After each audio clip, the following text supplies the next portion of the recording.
graça e paz em Cristo Jesus, o nosso Senhor. Hoje você percebeu uma pequena mudança. Nós alteramos o horário da transmissão desta aula da Escola Dominical. Antes era 9h30 e a partir de agora nós faremos a transmissão aqui pelo YouTube a partir das 11 horas da manhã. Nós fizemos alguns ajustes na nossa Escola Dominical pelo Zoom com a membresia da igreja, mas nós não queremos de forma alguma deixar de ter esse papo contigo. Então, por isso, a partir de hoje, 11 horas da manhã, aqui no canal da IPP. Tá bem? Vamos orar e vamos dar início, então, à nossa conversa da Escola Dominical desta manhã. Pai Santo, muito obrigado pelo dia, muito obrigado pela Tua graça que nos assiste e clamamos para que o Senhor nos ouça. O Senhor ouça a meditação do coração, que seja agradável a Ti, e que o Senhor nos conduza por caminhos de santidade, que o Senhor nos conduza por caminhos de obediência. Em nome de Cristo. Amém. Amém. Bom, todo dia, antes de dormir,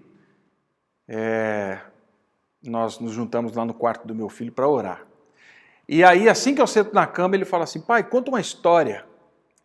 E eu gosto de contar história, gente. Eu conto história. E às vezes eu conto história que eu invento, mas muitas vezes eu conto histórias reais, coisas que aconteceram no dia, coisas que aconteceram na semana. Mas nos últimos tempos, de forma recorrente, eu tenho contado a história da formação da nossa família, do nosso lar. E enquanto eu vou contando, sem citar nomes, sem falar quem, de repente, no meio da história, ele começa: esse é o senhor. E eu falo assim: será? Aí ele começa: e essa é a mamãe, e essa é a irmã, esse sou eu.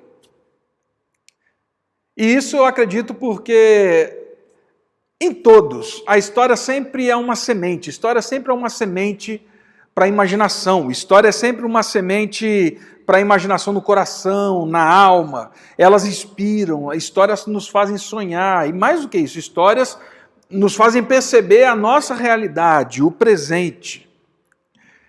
Mas eu confesso para vocês que já há algum tempo eu tenho feito uma outra pergunta.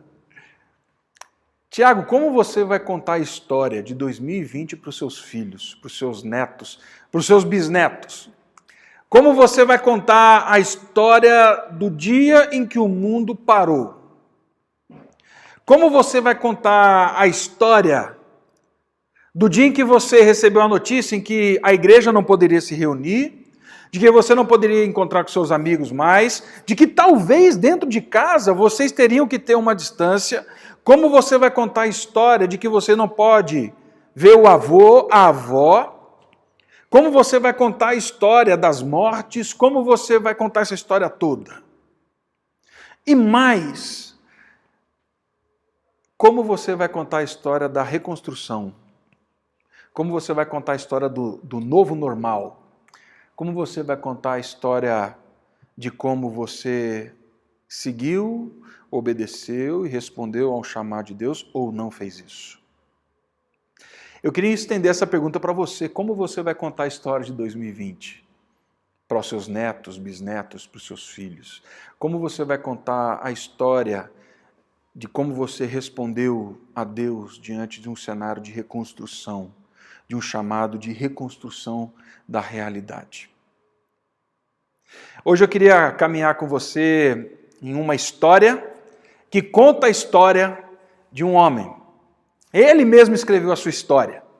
A história de alguém que viveu num caos, a história de alguém que percebeu a situação e de alguém que respondeu à situação. Ele escreve a sua história nessa história. Eu queria conversar com você sobre Neemias. Está lá no Antigo Testamento. Um homem que, diante das circunstâncias adversas, difíceis, ele reagiu, agiu e obedeceu ao chamado de Deus no meio do caos. E eu creio que a história de Neemias é uma semente para o nosso coração, para a nossa alma. A história de Neemias nos impulsiona para a reconstrução da nossa realidade, da pós-pandemia, Nós precisamos pensar nisso. Quero ler com você então o capítulo 1 de Neemias. Eu peço que você me acompanhe aí. E diz assim: As palavras de Neemias, filho de Acalias. No mês de Quisleu, no ano 20º, estando eu na cidade de Suzã, veio Anani, um de meus irmãos, com alguns de Judá. Então lhe perguntei pelos judeus que escaparam e que não foram levados para o exílio e acerca de Jerusalém. Disseram-me: os restantes, que não foram levados para o exílio e se acham lá na província, estão em grande miséria e desprezo.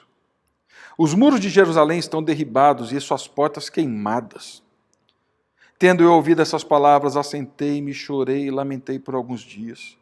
E estive jejuando e orando perante o Deus dos céus e disse: Ah, Senhor, Deus dos céus, Deus grande e temível, que guardas a aliança e a misericórdia para com aqueles que te amam e guardam os teus mandamentos. Estejam, pois, atentos os teus ouvidos e os teus olhos abertos, para acudirdes à oração do teu servo, que hoje faço à tua presença, dia e noite, pelos filhos de Israel, teus servos. E faço confissão pelos pecados dos filhos de Israel, os quais temos cometido contra ti. Pois eu e a casa de meu pai temos pecado. Temos procedido de todo corruptamente contra ti, não temos guardado os mandamentos, nem os estatutos, nem os juízos que ordenaste a Moisés, teu servo. Lembra-te da palavra que ordenaste a Moisés, teu servo, dizendo: Se transgredirdes, eu vos espalharei por entre os povos. Mas se vos converterdes a mim e guardardes os meus mandamentos e os cumprirdes, então, ainda que vossos rejeitados estejam pelas extremidades do céu, de lá os ajuntarei e os trarei para o lugar que tenho escolhido, para ali fazer habitar o meu nome. Estes ainda são teus servos e o teu povo, que resgataste com grande poder e com tua mão poderosa. Ah, Senhor, estejam, pois, atentos os teus ouvidos à oração do teu servo e a dos teus servos que se agradam de temer o teu nome. Concede que seja bem-sucedida hoje o teu servo e dá-lhe mercê perante este homem. Nesse tempo, eu era copeiro do rei. A história de Neemias começa bem antes da história de Neemias. Neemias não vive num vácuo histórico, assim como eu e você não vivemos. Nós estamos cercados de circunstâncias. Anos antes, bem antes, o povo havia sido levado para o exílio pelos babilônicos. E eles foram levados para o exílio sob o comando de Nabucodonosor, um rei déspota. O exército de Nabucodonosor, então, levou os judeus de Jerusalém para a Babilônia em 3 deportações, em 3 momentos distintos. Durante a invasão final, em 1587 a.C., não bastando levar os judeus exilados para a Babilônia, o exército babilônio agora, eles queimaram as portas da cidade, eles derrubaram os muros, eles derrubaram o templo de Salomão, ou seja, a perda que eles viviam era emocional, familiar, nacional, era espiritual, era cultural. Eles viviam um tempo de desolação total. Anos mais tarde, Ciro, o fundador do Império Persa, depois de muitas batalhas, numa batalha sangrenta de Ópia, ele então tem força e domina a capital do Império Babilônico. E aí então ele agora começa a permitir que alguns voltem para os seus locais de origem, para suas cidades natal, para reconstruir. Deus já havia dito isso para Jeremias e para outros profetas, que por meio de Ciro, ele permitiria a volta dos seus. Esdras volta e tem uma missão de reconstruir o templo. Artaxerxes para a reconstrução do templo. Neemias, anos depois, então, contemporâneo de Esdras, ele agora chega nessa cidade para reconstruir os muros e as portas de Jerusalém. Na história de Neemias, nós vemos a história de Deus, como Deus vem desenhando e construindo a história, de forma que às vezes nós não compreendemos. Mas o que eu queria chamar a sua atenção nessa manhã é para o papel crucial de Neemias e de tantos outros na reconstrução da cidade. E junto com a reconstrução da cidade, a reconstrução da esperança, da fé, da percepção que o Deus da aliança é real, ele está presente. Nós vivemos dias em que as necessidades que vão surgir da reconstrução na pandemia e na pós-pandemia têm uma importância não só social, tem uma importância espiritual. As nossas ações de reconstrução do mundo pós-pandemia têm um chamado, sim, de manifestação da presença de Deus. Neemias é sensível, Neemias é perspicaz na forma como ele encarna a espiritualidade e responde ela dando lastro histórico, respondendo no dia a dia, hoje. E é por isso que eu queria olhar com você então para a história de Neemias como uma semente divina, como uma semente para a alma, como uma semente de esperança, para que a gente pudesse descortinar dos nossos olhos os dias que virão. Como responderemos a Deus? Como contaremos a história da reconstrução? E eu quero destacar 3 realidades da vida de Neemias e que podem nos inspirar de como ele reagiu a tudo isso. Em primeiro lugar, Neemias, como nós, poderia reagir de muitas formas. Mas Neemias, ele se torna permeável. Ouça bem, Neemias se torna permeável à realidade que o cerca. Neemias se torna permeável à realidade que o cerca. Em dias como os nossos, em dias como de Neemias, muito facilmente, de forma muito fácil, nós nos blindamos, nós nos cercamos, nós nos fechamos, nós nos tornamos impermeáveis. Por quê? Porque o cenário caótico de fora nos assusta, e é até compreensível. Num final de semana em que nós completamos quase 66 mil mortes pela Covid, onde nós vemos o desemprego crescendo, onde nós vemos a dor de muitos, nós vemos a dor de quem não pode ser socorrido, onde nós vemos um país em luto, é muito fácil nós nos fecharmos, porque nós queremos sobreviver. Agora não é época de viver, agora é época de sobreviver, e com tanta coisa eu não consigo. Mas Neemias, ele age de forma diferente. Neemias, ele se torna permeável às realidades amargas, às realidades duras que chegam no seu coração. Como solo, ele permite que elas entrem e que elas invadam o seu ser. Neemias não só escuta, Neemias ouve com atenção. Como nós lemos, Neemias estava em Suzã, e Anani, um de seus irmãos, e eu creio, Tiago, que Anani é irmão de sangue de Neemias. Anani vem ao encontro de Neemias, e Neemias então pergunta: como estão as coisas lá na cidade? Como estão as coisas em Jerusalém? E Anani então, ele expõe de forma aberta, escancarada, como estavam as coisas em Jerusalém. Ainda que Neemias vivesse uma situação estável, confortável, uma situação muito segura, porque ele tinha segurança pela posição que ele ocupava na corte. Mas Neemias é tomado de uma preocupação com o seu povo, o incômodo toma conta da alma dele. É uma santa inquietação que toma conta de forma profunda do coração dele. E aí a resposta que ele tem é: os que sobreviveram estão em miséria e desprezo. Ou seja, a cidade, a descrição da cidade, daqueles que estão na cidade, eles estão deteriorados emocionalmente, culturalmente, espiritualmente falando. E historicamente sabemos que porque os muros estavam derrubados e as portas queimadas, eles sofriam constantes ataques e saques de outros povos vizinhos. Às vezes a gente olha para a missão de Neemias e fala assim: construiu um muro. Como se fosse algo muito simples, mas não. O muro de uma cidade representava a primeira linha de defesa. É uma necessidade básica para as cidades da época.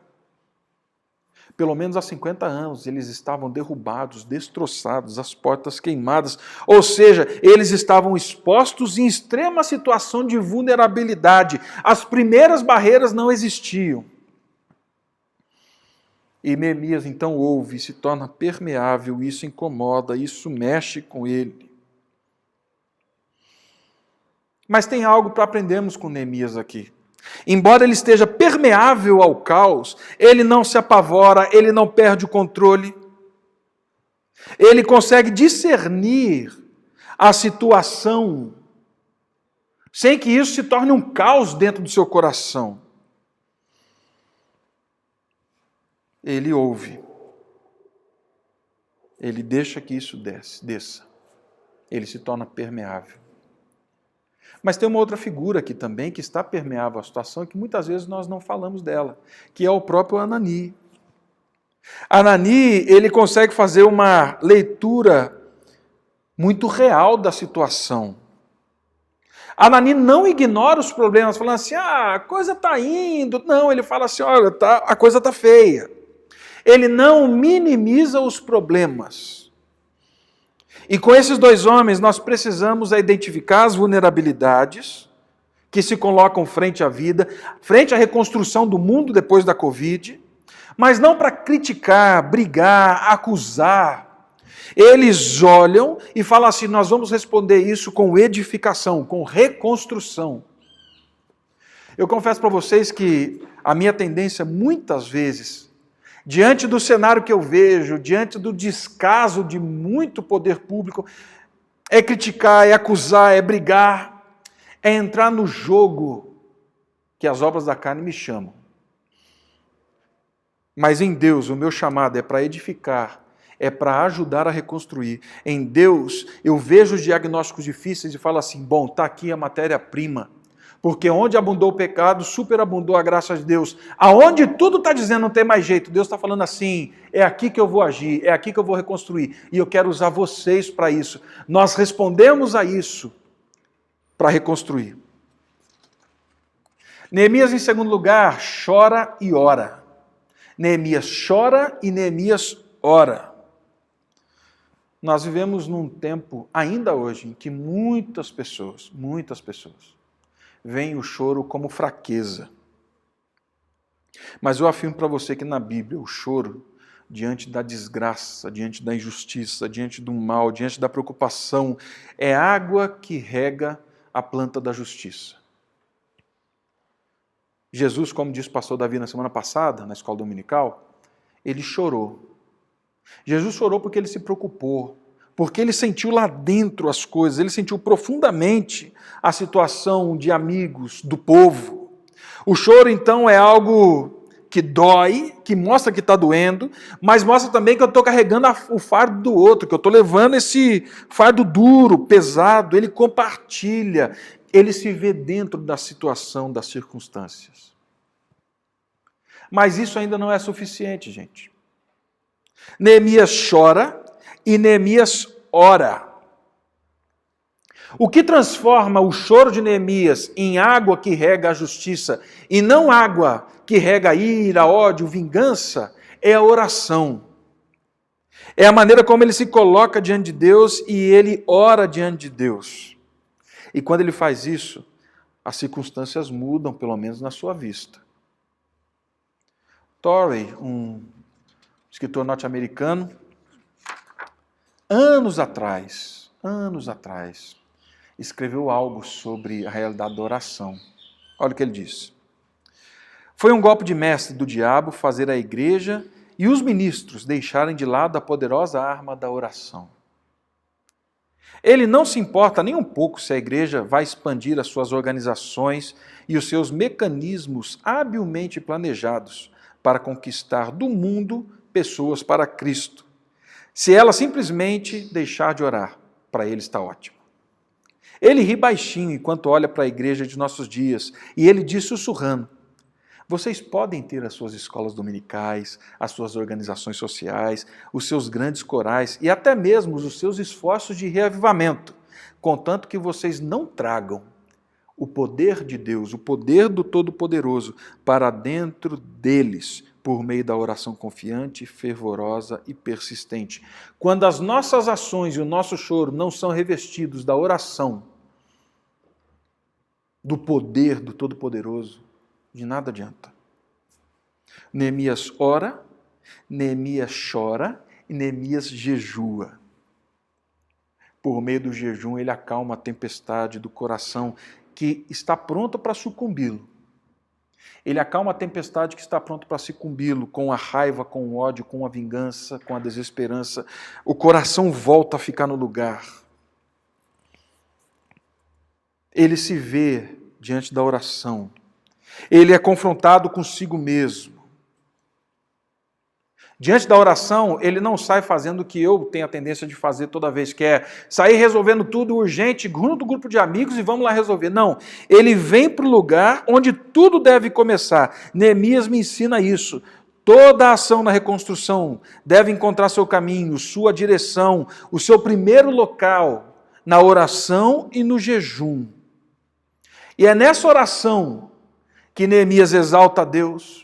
Nessa oração, mesmo não fazendo parte daqueles que se esqueceram da aliança e que levaram o povo para o exílio, mesmo não fazendo parte dessa geração, ele se vê parte dessa oração e ele confessa os pecados estruturais, os pecados sociais. Ele não fala os outros, ele fala nós.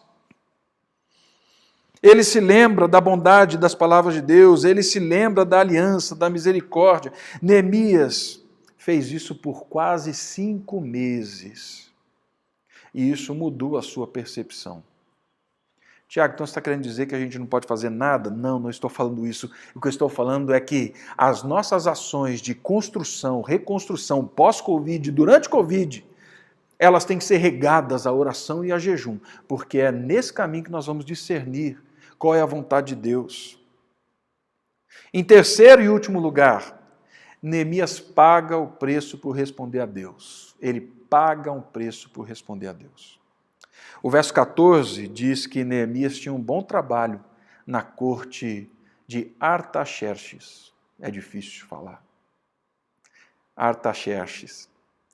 Culturalmente falando, ele era alguém respeitado, com um bom salário, gozava de muitos privilégios, ele tinha a confiança do rei, ele tinha um futuro garantido, gente. Ele estava bem. Mas depois desse tempo, ele se dispõe a perder privilégios, porque agora a preocupação dele é trabalhar para a reconstrução não de um muro, mas de um povo, dos seus. Ele perde privilégios a fim de fazer a obra que Deus tinha chamado ele a fazer. Neemias me lembra Jesus, que não usurpou o ser igual a Deus, antes se humilhou, se esvaziou, se fez homem, vem em direção da minha e da sua necessidade, quando as portas estavam queimadas, quando os muros estavam derribados por causa do pecado. Ele falou assim, não, eu venho, eu vou ao encontro de vocês. Ele abriu mão. Nesses dias pós-Covid, durante a Covid, a nossa vocação vai se manifestar na responsabilidade de responder às necessidades à nossa volta, para a glória de Deus e para o bem daqueles que nos cercam. Mas isso vai pedir de mim e de você, sim, abrir mão de algumas coisas, bens, recursos, para o cuidado do outro. Essa semana eu conversava com uma pessoa da igreja e ela me dizia que, diante de todo esse cenário, tendo que ajustar as coisas de casa, ela dispensou a secretária que ajuda ela em casa. Mas há 4 meses, os recursos não pararam de fluir para essa secretária. Ela faz o trabalho dela e ela continua provendo recurso. Por quê? Porque agora é tempo em que a porta pegou fogo, os muros foram derrubados. Como eles vão perceber que Deus está presente na história? Neemias fala assim, eu abro mão. Por fim, Jesuicidentemente, o nome de Neemias significa Iavé, o Deus da aliança, conforta. Iavé conforta. Nós entramos agora numa realidade em que nós necessitamos sair de nós mesmos, nós precisamos encarnar a nossa espiritualidade, nós precisamos encarnar Cristo. Nós somos chamados a sermos Neemias modernos, Neemias de uma nova geração. Por meio da vida, por meio da permeabilidade, da oração, da disposição, o nosso chamado é de sermos conforto de Deus para aqueles que estão com portas derrubadas, com muros derrubados. Esse é o chamado de Deus. E aí eu volto à pergunta que eu me fiz e eu fiz a você inicialmente. Como você vai contar a história de 2020 para os seus filhos, para os seus netos, para os seus bisnetos? Como você vai escrever a história como Neemias escreveu? Quais são os relatos da tua resposta de obediência, de chamado a Deus diante da necessidade de outros? Como você vai falar assim, naquela época, quando tudo isso aconteceu, assim é que nós agimos, porque nós ouvimos a voz de Deus nos chamando, e a voz de Deus não foi ouvida numa ação celestial. A voz de Deus foi ouvida quando um recado chegou e dizia assim, eles estão em miséria. Neemias entendeu claramente Deus falando, seja a resposta à miséria. Reconstrua os muros, reconstrua as questões imediatas. E que isso seja expressão de uma espiritualidade viva, real. Pai Santo, conduz-nos de forma que nosso coração esteja permeável às circunstâncias que nos cercam. Mas que por meio da oração, o nosso coração esteja permeável à Tua voz, àquilo que o Senhor nos orienta. Que o nosso coração esteja disposto a servir, a dar, na reconstrução desse novo normal, da realidade que temos. E que ao contarmos as histórias, possamos contar da forma como o Senhor nos guiou e nos conduziu para o bem dos outros, mas sobretudo para a Tua glória. Em nome de Cristo. Amém. Amém. Bom domingo, Deus o abençoe. Semana que vem nós nos vemos.